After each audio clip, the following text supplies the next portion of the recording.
তো হে ভিউয়ার্স, কেমন আছেন সবাই? আশা করব সবাই ভালো আছেন। তো আজকে আমরা এক্সপ্লেন করছি ডিস্টেন্ট মুভিটা। আর এই মুভিটা বানানো হয়েছে খুবই ইন্টারেস্টিং একটা গল্প নিয়ে।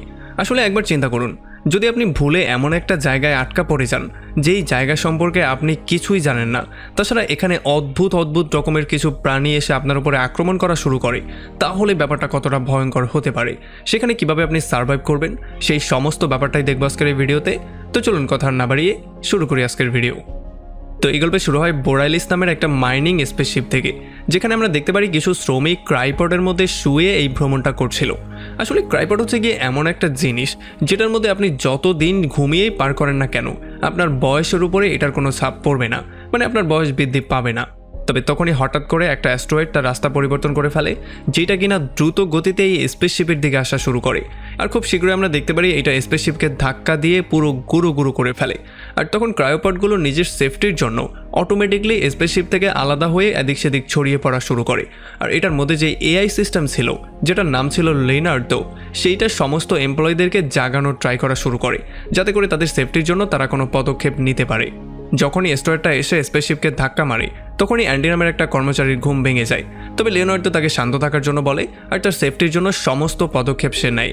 এরপরই যখনই ক্রায়োপডটা স্পেসশিপ থেকে আলাদা হয়ে যায়, তখন আস্তে আস্তে করে সমস্ত ক্রায়োপডগুলো পাশেরই যেই প্ল্যানেটটা আছে সেটার দিকে যাওয়া শুরু করে। তবে দুর্ভাগ্যবশত যখনই এগুলো এই প্ল্যানেটের গ্র্যাভিটির মধ্যে এন্টার করে, তখন এগুলোর মধ্যে আগুন লেগে যায়, অনেকগুলোই সেখানে ধ্বংস হয়ে যায়। আর তখন এদিকে অ্যান্ডির ক্রায়োপডটা কোনো রকমে আগুন থেকে নিজেকে সেফ তো করে ফেলে। তবে যখন সে ল্যান্ডিং করতে যাচ্ছিল, তখন তার স্পিড ছিল অনেক বেশি। এই জন্য একটু পরেই একটা পাহাড়ের সাথে তার ধাক্কা লাগার সম্ভাবনা হয়ে যায়। তবে ক্রায়োপডটা নিজেকে সেভ করার জন্য গোল ঘুরে কোনো রকমে নিজেকে সেখান থেকে বাঁচিয়ে ফেলে। তবে যদিও তার হয় একটা ক্র্যাশ ল্যান্ডিংই, কিন্তু কোনো রকমে অ্যান্ডি সেভ হয়ে যায়। এখন এই জন্য অ্যান্ডি এখানে বেহুশ হয়ে গিয়েছিল। তবে যখনই সে স্বপ্নের মধ্যে তার ফ্যামিলির পিকচারটা দেখতে পারে, তখন আবারও সে হুশে চলে আসে। আর সে দ্রুত চারপাশে চেক করা শুরু করে। তবে সে দেখতে পারে সে কোনো একটা পাহাড়ি অঞ্চলের মধ্যে আটকা পড়ে গেছে, আর চারপাশে ঘন কালো মেঘ ছিল। সে পটের এআই সিস্টেমের সাথেও কথাবার্তা বলার ট্রাই করে, তবে এতে করেও কোনো লাভ হয় না। আর এই সমস্ত ব্যাপারগুলোতে সে একটু বেশি প্যানিক হয়ে যায়। তবে তখন লিওনার্ড তাকে বলে দ্রুত এই পট থেকে বেরিয়ে যাওয়ার জন্য, আর নয়তোবা তার জীবনটাও ঝুঁকির মধ্যে পড়তে পারে, কারণ এখন মাটিগুলো কাঁপা শুরু করে দিয়েছে। কিন্তু এখানে সমস্যা ছিল, অ্যান্ডি কোনোভাবেই দরজাটা খুলতে পারছিল না। এই জন্য সে যখন সার্ভাইভাল কিট চেক করে, তখন সে এখানে একটা ফ্লায়ার গান পর্যন্ত পায় না। আসলে যেহেতু সে ছিল খুবই কম দামি একজন শ্রমিক, এই জন্য তার উপরে অত বেশি ফোকাসও তারা করেনি। তবে এরপরে এখানে কোনো রকমে খুঁজে সে একটা ফায়ার এক্সটিংগুইশার পেয়ে যায়, যেইটার মাথা দিয়ে পিটিয়ে সে কোনো রকমে এই দরজার গ্লাসটাকে ভেঙে ফেলে। তবে এরপরে যখনই সে বাইরে বের হওয়ার ট্রাই করছিল, তখন যেহেতু জমিটা কাঁপছিল, এই জন্য তার পটটা সেখানেই উল্টা হয়ে যায়, আর এই কাচের ধারালো জিনিসটার সাথে লেগে তার স্যুটটা পর্যন্ত লিক হয়ে যায়। তবে তখন আবার লেনার্ড তাকে সাবধান করে দিয়ে বলে যে এই স্যুট ছাড়া তুমি বেশিক্ষণ এই গ্রহের মধ্যে টিকতে পারবে না। আর এটা শোনার পরে সে দ্রুত একটা স্পেশাল স্প্রের সাহায্যে তার স্যুটটাকে সেখানে আবারও সেলাই করে ফেলে। আর এরপরেই লেনার্ড তাকে খবর দেয় যে তার পটের মধ্যে আগুন লেগেছে। এই জন্য অ্যান্ডি কোনো রকমে মাটির মধ্যে গর্ত করে হামাগুড়ি দিয়ে সেখান থেকে বাইরে বেরিয়ে চলে আসে। তবে সে আসার আগে মনে করে তার ছেলের শেষ খেলনাটা আনতে ভুলে না। এখন অজানা একটা বিশাল বড় গ্রহের মধ্যে অ্যান্ডি একাই আটকা পড়ে গিয়েছিল। সে বুঝতেই পারছিল না সে এখানে সার্ভাইভ কী করে করবে। তবে তখনই সে তাদের সেই স্পেসশিপটা দেখতে পারে, যেটা কিনা পড়তে এই গ্রহ পর্যন্ত চলে এসেছে। আর যখনই এইটা গ্রহের মধ্যে এসে পড়ে, তখন এখানে বিশাল বড় একটা ব্লাস্ট হয়ে যায়, যেই ব্লাস্টের জন্য এখানে এত ভয়ঙ্কর একটা বাতাসের সৃষ্টি হয়, যেই জন্য অ্যান্ডি অনেকটা দূরে গিয়ে ছিটকে পড়ে। তবে কোনো রকমে তার জীবনটা সেভ হয়ে যায়। তো এরপরে সে তার এআই সিস্টেম লেনার্ডকে জিজ্ঞেস করে যে এখন সে কোথায় আছে। তখন লেনার্ড তাকে বলে যে তুমি এমন একটা অপরিচিত গ্রহের মধ্যে আসো, যেটা সম্পর্কে মানুষের তেমন কোনো জ্ঞান নেই। আর তাছাড়া আমরা যেই লোকেশনের দিকে যাওয়ার ট্রাই করছিলাম, সেখানে আমরা পৌঁছাতে পারিনি। আর তুমি এখন একটা অপরিচিত গ্রহের মধ্যে আসো। তবে এটা শোনার পরেই অ্যান্ডির সামনে একটা আলো দেখতে পারে, আর এই জন্য সে সেই আলোটার দিকে যাওয়া শুরু করে। যদিও সে রাস্তায় তার সেই স্পেসশিপ বোরালিসটাকেও দেখতে পারে, যেটা কিনা এখন অনেকটাই বিধ্বস্ত হয়ে গেছে। তবে তবুও তাকে সামনে এগোতে হয়। একটু সামনে যাওয়ার পরে সে আরও একটা পট পেয়ে যায়। এই জন্য সে দৌড়ে সেখান থেকে অক্সিজেন ট্যাঙ্কটাকে বের করার ট্রাই করে, যাতে করে এইটার মাধ্যমে সে আরও বেশিক্ষণ জীবিত থাকতে পারে। তবে যখনই সে অক্সিজেন ট্যাঙ্কটা বের করার ট্রাই করছিল, তখন সেখানে একটা লাশ চলে আসে। আর এই লাশটা দেখার পরে তার অবস্থা আরও বেশি খারাপ হয়ে যায়। তবে তবুও কোনো রকমে সে জোর করে সেখান থেকে অক্সিজেন ট্যাঙ্কটা বাইরে বের করে নিয়ে আসে। তবে সে দেখতে পারে এইটার অবস্থাও পুরোপুরি খারাপ হয়ে গেছে, মানে এটা এখন আর কোনো কাজেরই না। এই জন্য সে প্রচণ্ড হতাশা নিয়ে আবারও সেই লাইটগুলোর দিকে যাওয়া শুরু করে। তবে তার যাওয়ার পরে আমরা দেখতে পারি এই পথটার উপরে একটা ভয়ঙ্কর জন্তুর আঙ্গুলের চিহ্ন ছিল, যার মানে এটা আমরা ক্লিয়ারলি বুঝতে পারি যে এখানে অ্যান্ডি আসলে একা না, এখানে হয়তোবা আরও কোনো ভয়ঙ্কর কিছু আছে। এরপরে যখন অ্যান্ডি সেই লাইটের কাছে গিয়ে পৌঁছায় তখন এখানে সে আরও একটা শ্রমিককে পেয়ে যায় যার নাম ছিল ডুয়েন। আর যখন ডুয়েন অ্যান্ডিকে দেখতে পারে তখন সে অনেক বেশি হ্যাপি হয়ে যায়, কারণ সে এখানে নিজেকে একা মনে করে খুবই হতাশ হয়ে গিয়েছিল।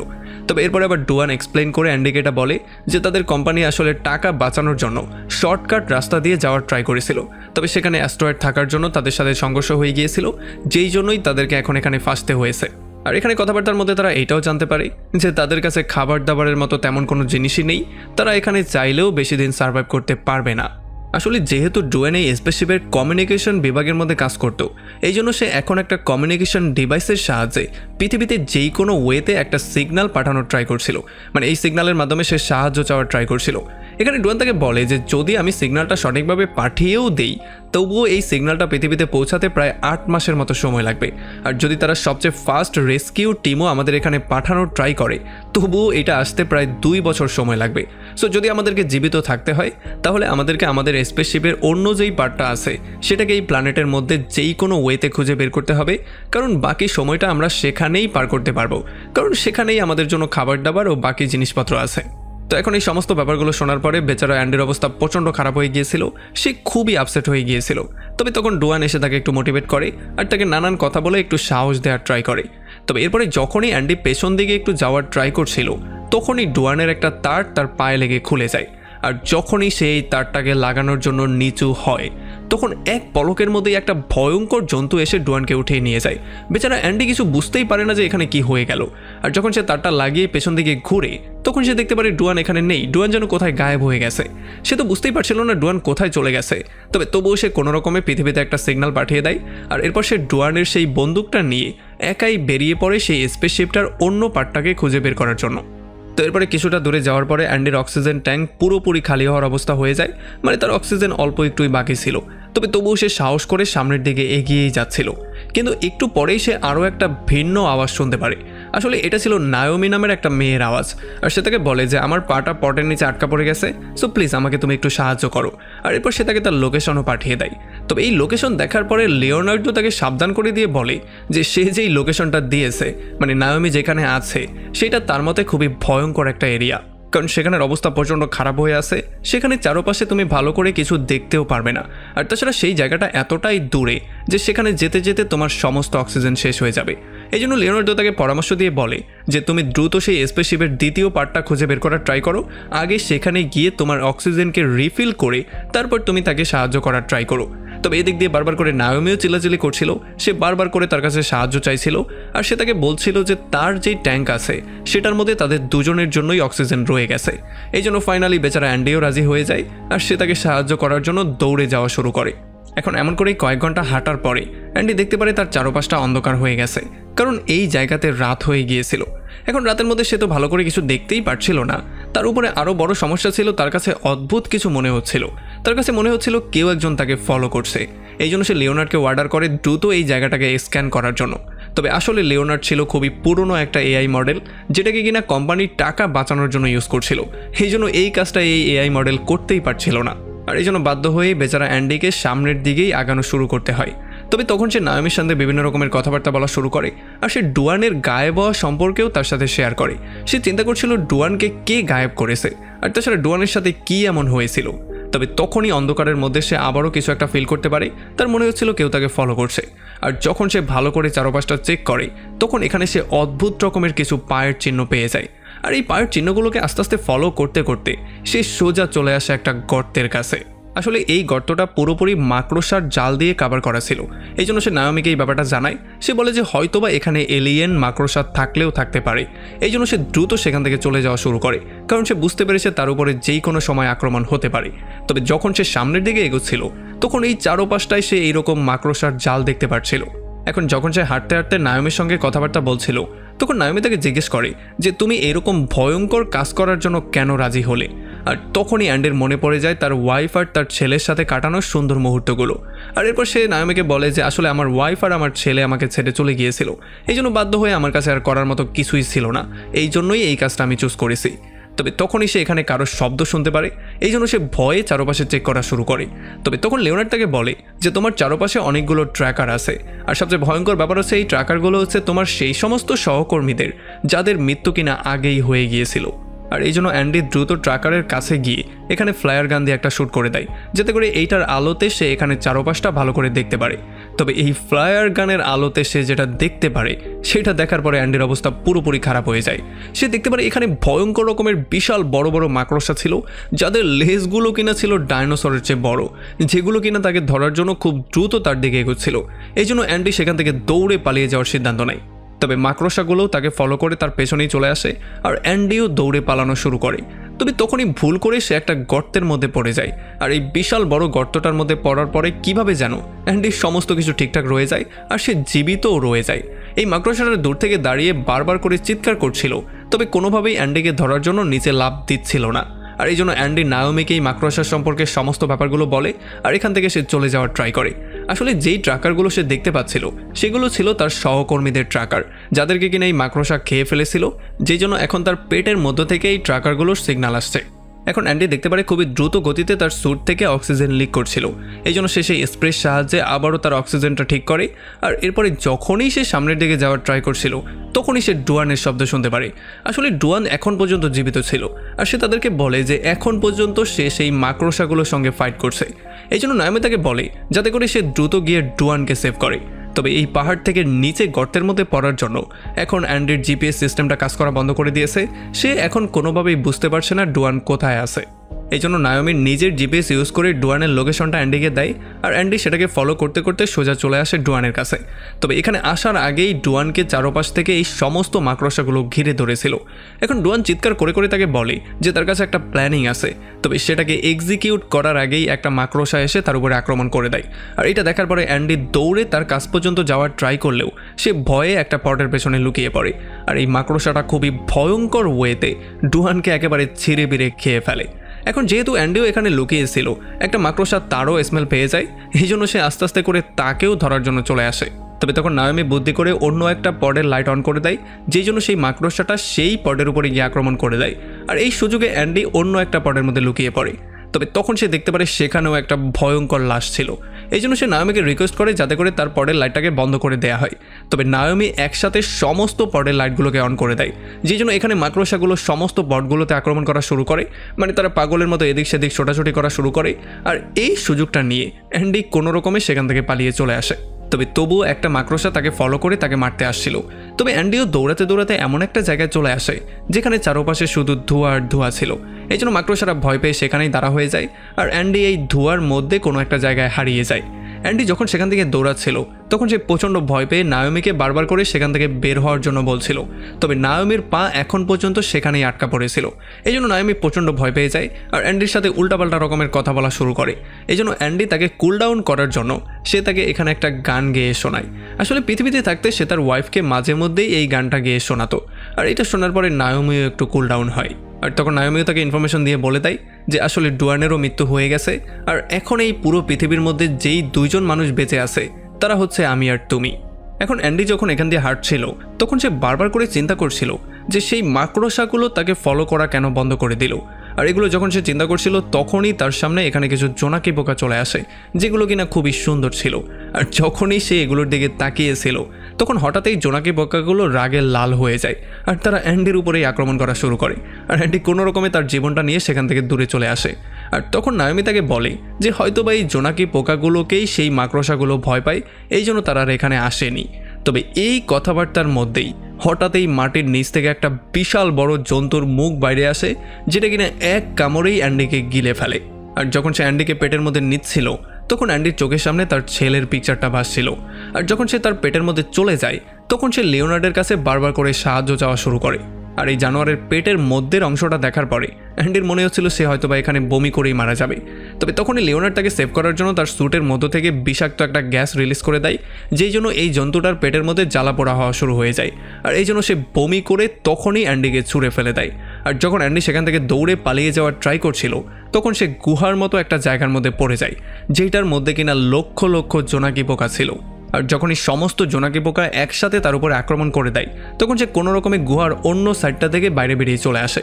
আর যখনই সে বাইরে আসে তখন আর জোনাকি পোকাগুলো তাকে ফলো করে না। এখন এই সমস্ত কিছু ফেস করতে গিয়ে তার অক্সিজেনের পরিমাণ অনেকটাই কমে যায়। তার ট্যাঙ্কের মধ্যে খুবই কম পরিমাণ অক্সিজেন ছিল, তবে তবুও সে স্পেসশিপের অন্য পার্টটাকে খোঁজার জায়গায় দৌড়ে চলে যায় নায়োমিকে সেভ করার জন্য। আর যতক্ষণে সে নায়োমির কাছে গিয়ে পৌঁছায় ততক্ষণে তার অক্সিজেনের পরিমাণ একেবারেই শেষ হয়ে যায়। সে সেখানে বেহুশ হয়ে পড়েই যাচ্ছিল, তবে তখন নায়োমি দ্রুত তার পট থেকে তাকে অক্সিজেন দেয় আর তাকে দ্রুত পটের মধ্যে নিয়ে আসে। আর এরপরে সে নায়োমির পাটাকে সেই পট থেকে বাইরে বের করার ট্রাই করে, তবে তার শরীরের মধ্যে এতটাও শক্তি ছিল না যে সে এটাকে বের করতে পারত। এই জন্য সে কিছু জিনিসপত্রের সাহায্যে কোনো রকমের নায়োমির পাটাকে সেখান থেকে বের করে। আর এরপর তারা দুজন সেই পট থেকে বাইরেই চলে আসে। এরপর সে একটা লোহার টুকরা নায়োমির পায়ের সঙ্গে বেঁধে ফেলে, যাতে করে নায়োমি এটার সাপোর্ট নিয়ে একটু হাঁটতে পারে। এরপর তারা নায়োমির পট থেকে যত প্রয়োজনীয় জিনিসপত্র ছিল সেগুলো বের করে তাদের পকেটে ঢুকিয়ে ফেলে। তবে এরপরে নায়োমি তাকে থ্যাংক ইউ বলে, কারণ সে সেই স্পেসশিপটার অন্য টুকরোকে খুঁজে বের করার জায়গায় তার জীবনটা এসে সেভ করেছিল। আর যখন তারা কথাবার্তা বলছিল তখনই তারা লক্ষ্য করে তাদের চারপাশে সেই মাকড়সাগুলো চলে এসেছে। এই জন্য তারা সেখান থেকে দৌড়ে পালিয়ে যাওয়ার ট্রাই করে, কিন্তু একটু দূরে যাওয়ার পরে তারা দুজনেই সেখানে পড়ে যায়। আর তখনই একটা মাকড়সা তাদের সামনে চলে আসে, যেটা কিনা তাদের উপরে আক্রমণ করতে ফুললি রেডি হয়েছিল। আর এই জন্য তার থেকে বাঁচার জন্য নায়োমি যখন তার ফ্লায়ার গান দিয়ে তার উপরে শ্যুট করে দেয় তখন এই সমস্ত মাকড়সাগুলো সেই ফ্লায়ার গানের পেছনে দৌড়ানো শুরু করে। আর এই সুযোগটা নিয়ে তারা দুজন সেখান থেকে দৌড়ে পালিয়ে চলে আসে। তারা কোনো রকমে সেই শিপের দ্বিতীয় পার্টটাকে খুঁজে বের করেও ফেলে আর এটার মধ্যে চলেও আসে। তবে নায়োমি অনেক চেষ্টার পরেও এটার দরজাটাকে লক করতে পারছিল না, কারণ সিস্টেমের মধ্যে কোনো একটা সমস্যা হয়ে গিয়েছিল। আর যখন অনেকক্ষণ ট্রাই করার পরে ফাইনালি নায়োমি এই দরজাটা বন্ধ করতে সক্ষম হয়ে যায় ততক্ষণে একটা মাকড়সা তাদের উপরে আক্রমণ করার জন্য অর্ধেক মর্দেও চলে এসেছিল। তবে যেহেতু তখনই নায়োমি দরজাটা বন্ধ করে দিয়েছিল এই জন্য সে দরজার মাঝখানেই কাটা পড়ে মারা যায়। তবে তখনই সমস্ত মাকড়সাগুলো দরজার উপরে জোরে জোরে আক্রমণ করা শুরু করে দিয়েছিল। এই জন্য তারা ভয় পেয়ে জাহাজের আরও মধ্যে চলে গিয়েছিল। এখানে আমরা জানতে পারি যে নায়োমি এই জাহাজটাকে খুব ভালো করেই চিনত, এই জন্য সে সামনে সামনে সমস্ত জায়গাগুলোতে যাচ্ছিল আর অ্যান্ডি শুধু তাকে ফলো করছিল, কারণ অ্যান্ডি এই জাহাজের কিছুই চিনত না। আর তখন তারা দেখতে পারে এখানে ইমার্জেন্সি লাইটগুলো জ্বলছে, যার মানে এই জাহাজের যেই ব্যাকআপ জেনারেটর আছে সেটা এখন পর্যন্ত রানিং ছিল। একটু খোঁজাখুঁজি করার পরে ফাইনালি তারা এমন একটা রুম পেয়ে যায় যেই রুমের মধ্যে অক্সিজেন ছিল আর তাদের খাবার দাবার এবং প্রয়োজনীয় সমস্ত জিনিসপত্র ছিল। তবে যখনই তারা রুমটা খুলতে যায় তখন তারা দেখতে পারে এখানে রক্ত পড়েছিল। এটা দেখার পরে তারা বুঝতে পারে যে একটা মাকড়সা হয়তোবা এই জাহাজের মধ্যে ঢুকে গিয়েছে। আর তখনই তাদের পেছন দিয়ে সেই মাকড়সাটা চলে আসে। এই জন্য তারা দ্রুত একটা জায়গায় লুকিয়ে পড়ে আর তারা দেখতে পারে এই মাকড়সাটা এসে এখানে একটা ডিম পাড়ে আর এই ডিমটাকে সে মাকড়সার জাল দিয়ে পেঁচিয়ে দেয়। এরপরে এই ডিমটার খাওয়ার জন্য সে এখানে একটা লাশ রেখে দিয়ে চলে যায়। আর এই সমস্ত ব্যাপারগুলো দেখার পরে অ্যান্ডি প্রচণ্ড ভয়ের মধ্যে পড়ে গিয়েছিল, তবে কোনো রকমে সে নিজেকে কন্ট্রোল করে রাখছিল। আর যেহেতু এই মাকড়সা বুঝতে পারেনি যে এখানে আরও দুইটা মানুষ আছে এই জন্য সে সেখান থেকে চুপচাপ বেরিয়ে চলে যায়। এখন তাদের মনে হয়েছিল হয়তো তারা সেভ হয়ে গেছে, তবে তখনই অন্য একটা মাকড়সা এসে তাদের উপর আক্রমণ করে দেয়, যেই জন্য তাদেরকে তাড়াহুড়ো করে একটা রুমের মধ্যে ঢুকতে হয় আর নায়োমি এই দরজাটাকে লক করে দেয়। এখন তাদের মনে হয়েছিল হয়তো বা এখন তারা সেভ হয়ে গেছে, তবে তখন নায়োমি তাকে বলে যে তারা তো ভুল করে বাইরেই বেরিয়ে চলে এসেছে।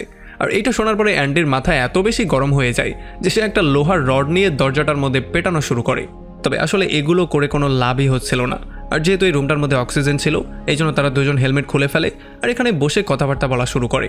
অ্যান্ডি তার ওয়াইফ আর তার ছেলের ভিডিও নায়োমিকে দেখায় আর এরপর সে এক্সপ্লেন করে বলে যে আসলে একদিন তার বার্থডে পার্টি থেকে যখন তারা তিনজন ব্যাক করছিল তখন হঠাৎই তাদের একটা অ্যাক্সিডেন্ট হয়ে যায়, যেখানে তার ওয়াইফ আর ছেলের মৃত্যু তো হয়ে যায়, তবে কিভাবে যেন সে জীবিত রয়ে যায়।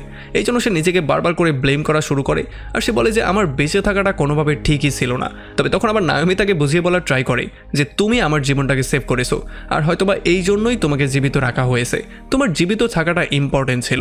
আর নায়োমিও তাকে বলে যে আমার তো মানুষের উপর থেকে বিশ্বাসই উঠে গিয়েছিল, তবে তুমি আমাকে যেমন করে সেভ করেছো তোমাকে দেখার পরে আমি আবারও বিশ্বাস ফিরে পেয়েছি। এইটা বলেই সে তাকে জড়িয়ে ধরে। তবে তখনই সে দেখতে পারে অ্যান্ডির স্যুটের মধ্যে কিছু জোনাকি পোকা কামড়ে বসেছিল আর তখনই সেই মাকড়সাটার দরজা ভেঙে ভেতরে চলে আসে। আর যখনই সে তাদের উপর আক্রমণ করতে যাচ্ছিল তখন নায়োমি সেই জোনাকি পোকাগুলো নিয়ে সোজা সেই মাকড়সার দিকে ছুঁড়ে মারে, যে জন্য মাকড়সা ভয় পেয়ে সেখান থেকে পালিয়ে যাওয়া শুরু করে। আর এই সুযোগটা নিয়ে তারা সেখান থেকে বেরিয়ে যখনই চলে যাচ্ছিল তখন তারা কোনো রকমের নিচে পড়তে পড়তে বেঁচে যায়। তবে যখনই তারা পেছন দিকে তাকায় তখন তারা দেখতে পারে সেই মাকড়সাটা ভয়ঙ্কর স্পিডে তাদের দিকে আসছে। এই জন্য মাকড়সার থেকে বাঁচার জন্য তাদের সবাইকে নিচে পড়তে হয়। এরপরে যখনই মাকড়সা তাদেরকে মারার জন্য সামনের দিকে এগোচ্ছিল তখন অ্যান্ডি নিজেকে বাঁচানোর জন্য তার স্প্রেটা মাকড়সার মুখের মধ্যে মেরে দেয়। আর যখনই মাকড়সা এই স্প্রেটাকে চাবায় তখন সেখানে একটা ব্লাস্ট হয়ে যায়, যেই জন্য সে সেখানে পুরো হয়ে যায়। আর এই সুযোগটা নিয়ে তারা দুজন সেখান থেকে কোনো রকমে পালিয়ে চলে আসে। এখন অ্যান্ডি প্ল্যান করে এই মাকড়সাটাকে সে একটা পটের নিচে ফেলে মারবে। এই জন্য সে নায়োমিকে বলে এই মাকড়সার মনোযোগ তার দিকে নেওয়ার জন্য, আর সে নিজে একটা পট খোঁজা শুরু করে। আর তখন লিওনার্ড তাকে বলে যে এখানে একটা পট আছে যেটা কিনা তোমার থেকে 2 ফ্লোর উপরে। এই জন্য সে 2 ফ্লোর উপরে ফাইনালি সেই পট পর্যন্ত চলে যায়। আর এদিকে মাকড়সা বারবার করে নায়োমির উপরে আক্রমণ করছিল। আর তখন অ্যান্ডি নায়োমির সাহায্য করার জন্য এখানে সমস্ত লাইটগুলো বন্ধ করে দেয়। আর এই সুযোগে নায়োমি কোনো রকমে এই মাকড়সার থেকে নিজের জীবনটাকে সেভ করে। আর তখন এদিকে নায়োমি ইমার্জেন্সি কিছু লাইট পেয়ে যায়, যেগুলোর মাধ্যমে সেই মাকড়সার মনোযোগ আবারও তার দিকে নিয়ে যায়। আর এদিকে অ্যান্ডি বারবার করে সেই পটটাকে স্টার্ট করার ট্রাই করলেও কোনোভাবেই কোনো কাজ হচ্ছিল না। আর তখন লিওনার্ড তাকে বলে যে তুমি নিজেই নায়োমির সেফটির জন্য শিপের সমস্ত প্রোগ্রাম বন্ধ করে দিয়েছো, এই জন্য এখন এই শিপের প্রোগ্রাম আবারও চালু হতে প্রায় 15 মিনিটের মতো সময় লাগবে। এই জন্য অ্যান্ডি প্রচণ্ড রাগ করে শিপের কোনো প্রোগ্রাম ছাড়াই নিজেই এই পটটাকে বের করার সিদ্ধান্ত নেয়। আর তখন এদিকে নায়োমি এই লাইটগুলোর সাহায্যে সেই মাকড়সাটাকে একেবারে পটের নিচে নিয়ে আসে। আর তখন এই পটটাকে চালু করার জন্য অ্যান্ডি তার স্যুটের সাথেই পটটাকে কানেক্ট করে দেয়। তবে তখন লিওনার্ড তাকে ওয়ার্নিং দিয়েও বলে যে যদি তুমি এমনটা করো তাহলে এআইয়ের মধ্যে শর্ট সার্কিট আসবে আর আমাদের এআইটা ডিস্ট্রয় হয়ে যেতে পারে, মানে তাহলে লিওনার্ড আর এখানে কখনোই থাকবে না তাকে সাহায্য করার জন্য। আর তাছাড়া এত উপর থেকে নিচে পড়ার জন্য তার নিজের জীবনটাও ঝুঁকির মধ্যে পড়তে পারে। তবে এগুলো জানার পরেও সে এটাকে স্টার্ট করে দেয়। আর যখনই পটটার নিচে পড়ে তখন এই মাকড়সাটার উপরে পড়ার জন্য সেই মাকড়সার সেখানেই মৃত্যু হয়ে যায়। তবে তখনই অ্যান্ডির চোখের সামনে তার ওয়াইফের অ্যাক্সিডেন্টের স্মৃতিটা চলে আসে, এই জন্য তার মনটা প্রচণ্ড খারাপ হয়ে যায়। তবে যেহেতু এত উপর থেকে সে এত জোরে পড়েছে এই জন্য সেই মাকড়সার সেখানে মৃত্যু তো হয়ে গেছে, তবে সে নিজেও সেখানে বেহুশ হয়ে গেছে। আর এই সমস্ত ব্যাপারগুলো দেখার পরে নায়োমি এই পটের পাশে এসে চিৎকার করে করে কান্নাকাটি করা শুরু করে, কারণ তার মনে হচ্ছিল হয়তোবা অ্যান্ডির মৃত্যু হয়ে গেছে। তবে তখনই অ্যান্ডি আবার হুঁশে চলে আসে। আর এটা দেখার পরে নায়োমি তাকে শক্ত করে জড়িয়ে ধরে। আর তখন এখানে সূর্যের আলো চলে আসে, মানে এখানে দিন হয়ে যায়। আর তখন তারা এই ব্যাপারটা বুঝতে পারে যে এখানে ভয়ঙ্কর কিছু জীবজন্তু তো অবশ্যই আছে, তবে এই প্ল্যানেটটা দেখতে অনেকটা সুন্দর। আর তখন অ্যান্ডির এআই লিওনার্ডের শব্দ চলে আসে, যে কিনা তাকে বলে সে উল্টো আপডেটই হয়ে গেছে। আর এখানে সে তাদের মধ্যে কেমিস্ট্রি একটু বাড়ানোর জন্য এখানে একটা রোমান্টিক সংও প্লে করে দেয়। এরপর তারা দুজন একে অন্যের হাত চেপে ধরে আর ওয়েট করা শুরু করে ফিউচারের জন্য, কারণ এখানে তাদের একে অন্যের সাহায্য করা ছাড়া তাদের কাছে আর করার মতো কিছু ছিলও না। আর তাছাড়া পরবর্তী 2টা বছর যাবত তাদেরকে সাহায্য করার মতো কেউ এখানে আসবে না। আর এমন একটা ভয়ঙ্কর পয়েন্টে এই পুরো মুভিটা এখানেই শেষ হয়ে যায়। সো আপনি আমাকে কমেন্ট করে জানান যে আপনার কি মনে হয়, তারা কি আসলেই 2টা বছর সার্ভাইভ করতে পারবে, মানে তারা কি আবারও পৃথিবীতে ব্যাক করতে পারবে, সেটা অবশ্যই আমাকে কমেন্ট করে জানান। ভিডিও ভালো লাগলে অবশ্যই একটা লাইক করবেন, আর যদি এখনও আমাদের চ্যানেলটা সাবস্ক্রাইব করে না থাকেন তাহলে প্লিজ করে ফেলুন। তো আমাদের দেখা হবে অন্য কোনো ভিডিওতে অন্য কোনো একদিন। Till then, take care.